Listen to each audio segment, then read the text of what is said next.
안녕하세요. SAP 이철입니다.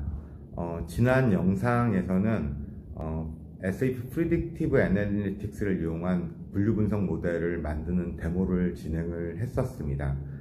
그때 진행한 데모에서는 굉장히 잘 만들어진 어떤 데이터셋을 활용을 했기 때문에 따로 데이터에 대한 어떤 가공 작업이나 이런 것들은 하지 않았었는데요.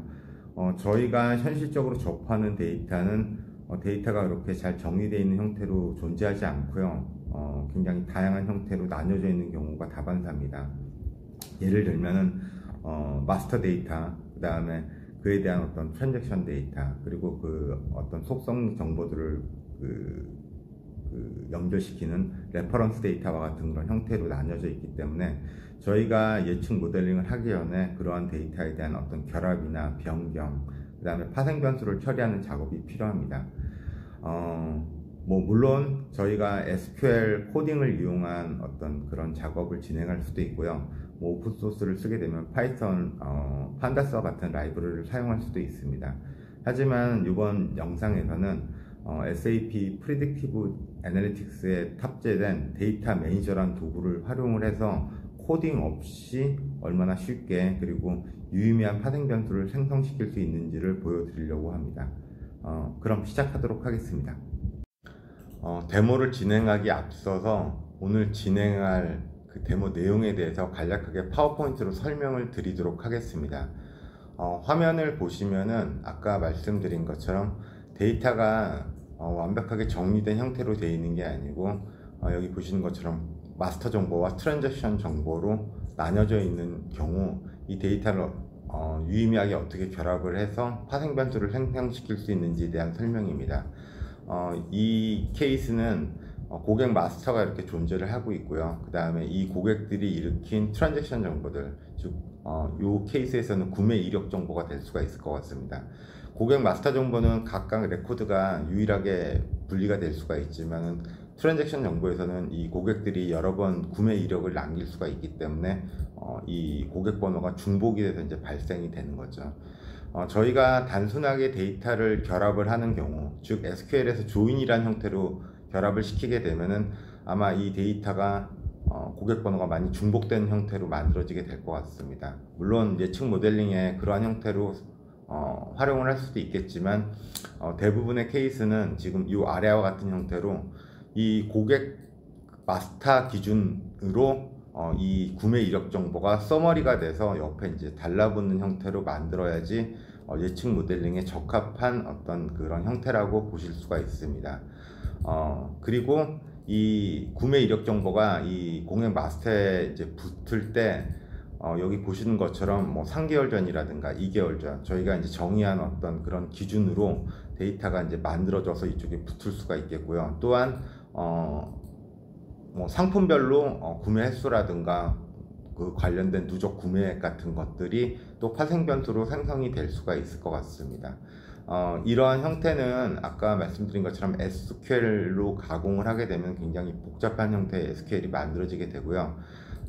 저희가 이번 데모에서 활용하려는 SAP Predictive Analytics를 활용하게 되면은 코딩 없이 구입 환경에서 컨피그레이션만으로 쉽게 이런 어떤 형태의 결합된 정보를 생성해낼 수가 있습니다.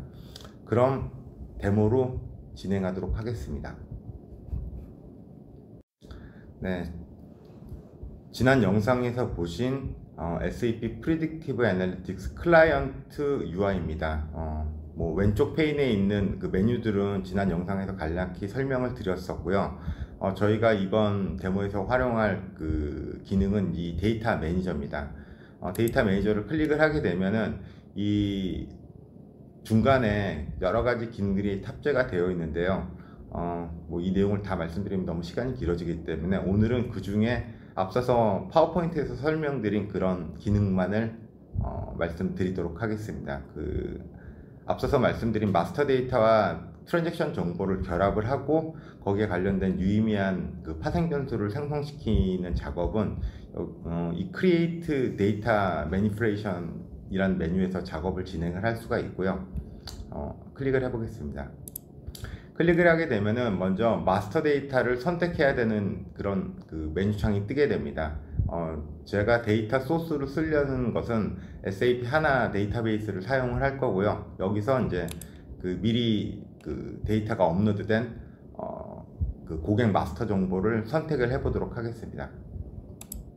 네, 브라우저 버튼 누르게 되면은 제가 사전에 정의한 ODBC 커넥션 정보들이 보이게 되고요. 그 중에 오늘 활용하려는 요 ODBC 정보는 요 정보를 사용할 겁니다. 만약에 다른 데이터베이스를 접속을 하고 싶다 그러면은 미리 사전에 ODBC 커넥션 정보를 생성을 시켜야 되고요. 위쪽에 보면은 하나 클라우드를 연결한다던가 포스트그레 SQL을 연결할 경우 여기 이제 밑에 있는 걸 연결할 수 있도록 제가 이제 미리 컨피그레이션을 만들어 놓은 겁니다. 네, 연결해 보도록 할게요. 관련된 아이디와 패스워드를 입력을 하게 되면은 네, 커넥션이 되게 되고요.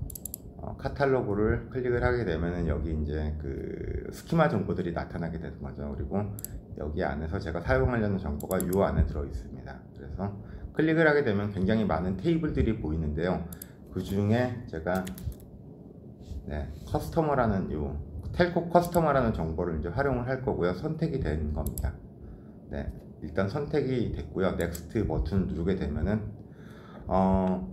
그 텔코 커스터머라는 그 테이블에 있는 여러 가지 필드 정보들이 이렇게 보여지게 됩니다. 보시면 이제 커스터머 아이디부터 해서 가입한 날짜, 전화번호, 성별, 그 다음에 나이 이런 정보들이 보여지게 되고요. 이 데이터를 한번 직접 보도록 할까요? 네, 뷰 탭으로 가서 데이터 앤 스태티스틱을 누르게 되면은 데이터를 직접 확인을 하실 수가 있습니다. 조회를 해보게 되면 아까 그 해당된 그 나타났던 그런 속성 정보들이 이제 위쪽에 이제 그 헤더로 나타나게 되고요. 그 안에 들어있는 데이터들이 이런 식으로 이제 들어있는 걸 확인을 하실 수가 있습니다. 이 데이터에 대한 전체 그 정보를 확인하기 위해서 스태티스틱스를 클릭을 하게 되면은 이 데이터가 전체 몇 건인지 여기는 지금 7,762건의 데이터가 등록이 되어 있고요. 그러니까 고객이 7,762명이 있다는 의미입니다. 그리고 관련해서 Continuous Variable을 선택하게 되면은 이 고객들이 그 가입한 날짜는 전체적으로 2005년부터 2014년 1월 1일까지 이제 그 들어와 있다는 걸 확인을 할 수가 있고요. 네, 이런 식으로 확인을 하실 수가 있습니다.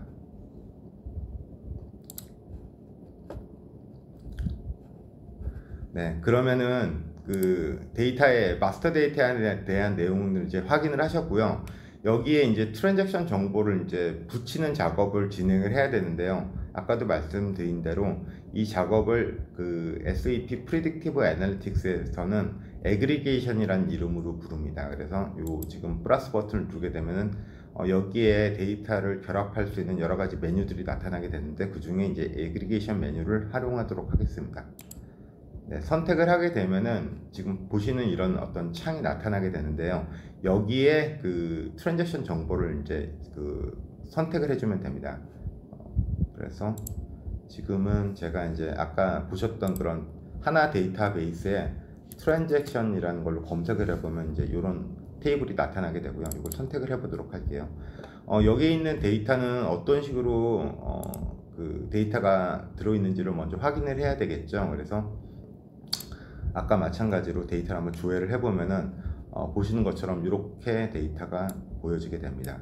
이 id는 데이터가 이제 순서대로 그 하나하나 들어올 때마다 증가한 값을 의미를 하고요.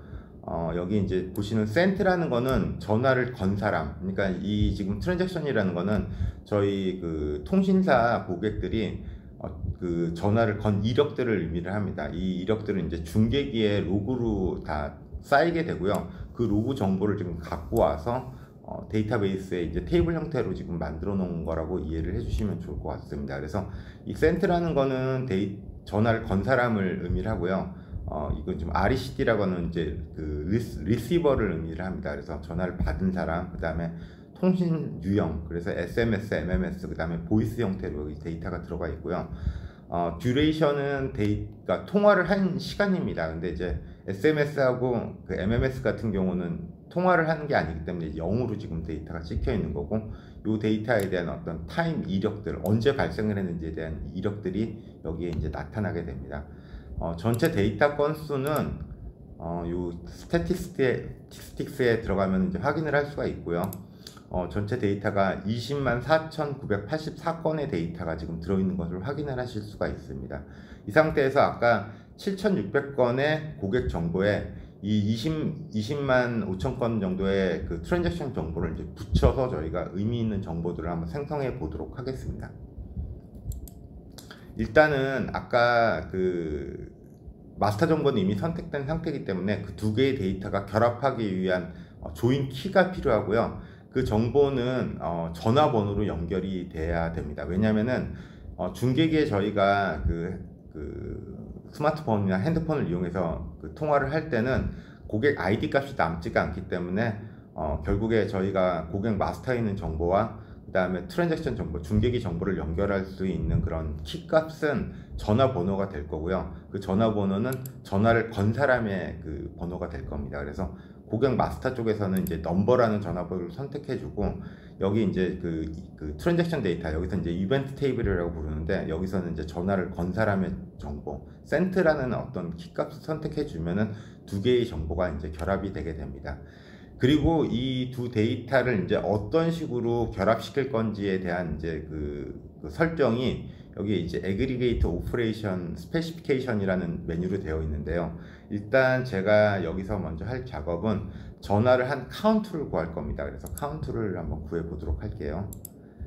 그리고 아까 제가 말씀 하나 안 드린 게 있는데, 그 중계기 데이터가 전체적으로 언제부터 언제까지 발생했는지 좀 먼저 한번 확인을 해봐야 될 것 같아요. 왜냐하면 이 뒤에 그 결합을 시킬 때 시간 기준을 저희가 그 잡기 위해서는 이게 이제 언제부터 언제까지 결합했는지에 대한 내용을 좀 알고 있는 게 유용하거든요. 그래서 좀 확인을 해보면은 이 중계기에 그 쌓인 그런 어떤 트랜잭션 정보는 2014년 1월부터 2014년 3월까지의 3달 동안에 이제 누적된 그런 어떤 결과로 여기서 확인을 할 수가 있습니다. 그래서 이 기준을 이용해서 월 단위로 각 고객들이 통신 그 이력을 얼만큼씩 발생했는지를 먼저 좀 구해 보도록 하겠습니다. 그래서 네, 확인을 했고요. 여기 보시는 것처럼 카운트를 구할 거고요. 그 다음에 고객 아이디 기준으로 이제 구할 겁니다. 그리고 이제 피리어드 세팅이라는 데로 가면은 이 여기서 저희가 그 시간 기준을 설정을 할 수가 있도록 되어 있습니다. 그래서 저희는 월 단위로 구할 거기 때문에 이 기준을 월 단위로 한번 변경을 해 보도록 하겠습니다. 그래서 아까 저희가 이 그 중계기 데이터가 2014년 1월부터 3월까지 발생한 정보이기 때문에 이 기준을 제가 좀 변경을 해 보도록 할게요. 그래서 2014년 1월 1일을 기준으로 해서 이걸 이제 설정을 할 거고요. 여기 지금 이제 먼스로 돼 있고요. 뭐 이거를 주 단위로 한다 그러면 위크, 그 다음에 일 단위로 한다 그러면 데이로 다 변경이 가능하고요. 이런 시간 기준이 미리 다 설정이 되어 있습니다. 근데 지금은 이제 먼슬리로 저희가 할 거기 때문에 먼스를 선택을 하면 되고요. 그 다음에 여기 보시면은 언제 시작할 건지를 나타내는데요. 이 기준을 0으로 지금 설정을 해놨습니다. 그러면 이거는 좀 안 바뀌었네요. 2014년 1월 2일로 변경을 하고요. 이 기준을 0으로 잡으면은 이게 이제 2014년 1월 1일부터 그 시작을 하게 되고요. 만약에 이 스타팅 기준을 1로 변경하게 되면은 여기 이제 먼슬리 기준에 1개월 후가 되기 때문에 2월 1일, 2014년 2월 1일부터 시작해서 그 다음에 어떤 연속된 어떤 기준으로 먼슬리 그런 어떤 애그리게이션 작업을 하게 됩니다. 그래서 지금 여기 제가 설정해 놓은 어떤 의미는 2014년 1월 1일에 시작해서 세 달 동안에 어떤 그런 연속된 어떤 그런 그 애그리게이션 작업을 한다는 그런 의미로 이해를 해주시면 될 것 같습니다. 이런 식으로 기준을 잡고 그 다음에 네, 한번 만들어 보도록 할게요. 여기서 이제 OK를 누르게 되면은 새로운 파생 변수가 이제 생성이 됩니다. 그래서 여기다 제가 이름은 월별 통화량이니까 월별 통화라고 한번 정의를 하겠습니다. 네, 그냥 monthly라고 할게요.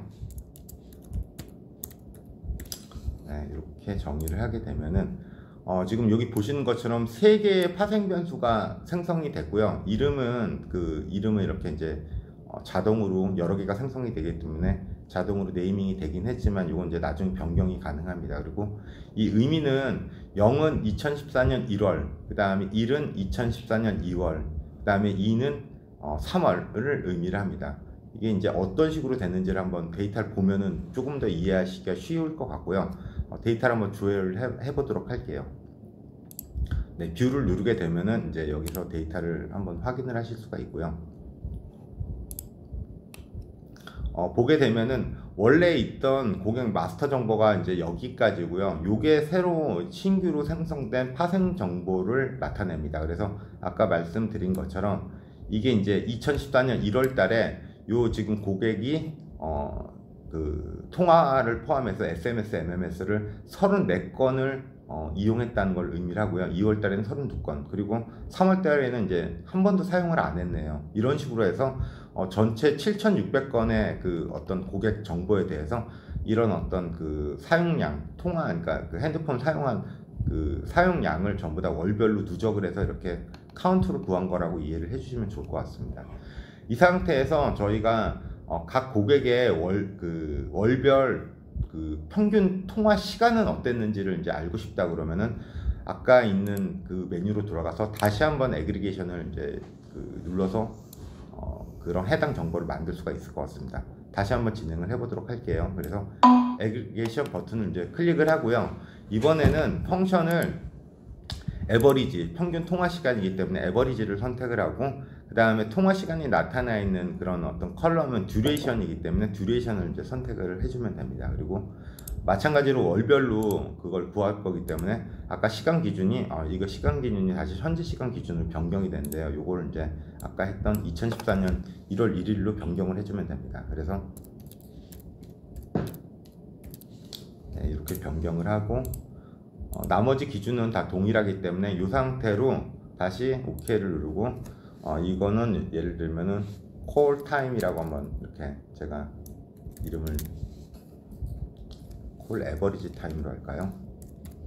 네, 이렇게 변수명을 주게 되면은 마찬가지로 여기에도 3개의 그 신규 파생 변수가 생성된 것을 확인하실 수가 있습니다. 그래서 이 상태에서 저희가 다시 데이터를 조회를 해보면은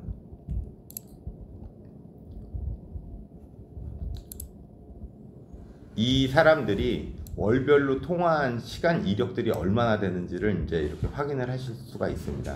뭐 첫 번째 고객을 보게 되면은 통신을 한 이력은 1월 달이 더 많지만 평균 통화 시간은 2월 달이 더 높은 걸 확인을 할 수가 있고요. 이런 어떤 변수를 통해서 이 사람이 통화에 관련된 통화 시간의 변화 추이라든가 그 다음에 카운트의 추이 이런 것들을 다 추적을 해 나갈 수가 있습니다. 제가 여기서는 3개월만 줘서 그렇고 이걸 만약에 데일리로 변경을 하게 되면은 총 90개 정도의 신규 파생 변수들이 생성이 되게 되는 거죠.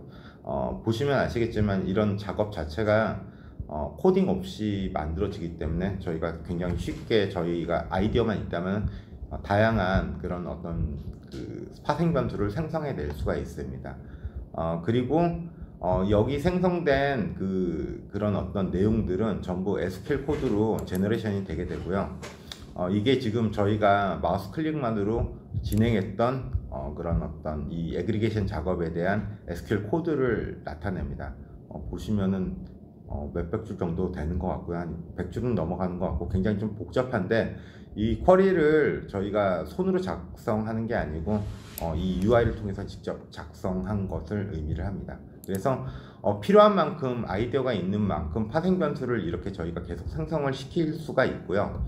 이 작업은 지금까지 했던 작업들은 모두 전부 다 지금까지 한 상태를 그대로 저장을 하고 그 이후에 뭔가 다른 아이디어가 생기게 되면 또 추가적으로 작업이 가능합니다. 그래서 여기서 이제 넥스트를 누르게 되면은 여기에 해당되는 작업을 이렇게 이름을 저희가 줘서 저장을 할 수가 있도록 되어 있고요.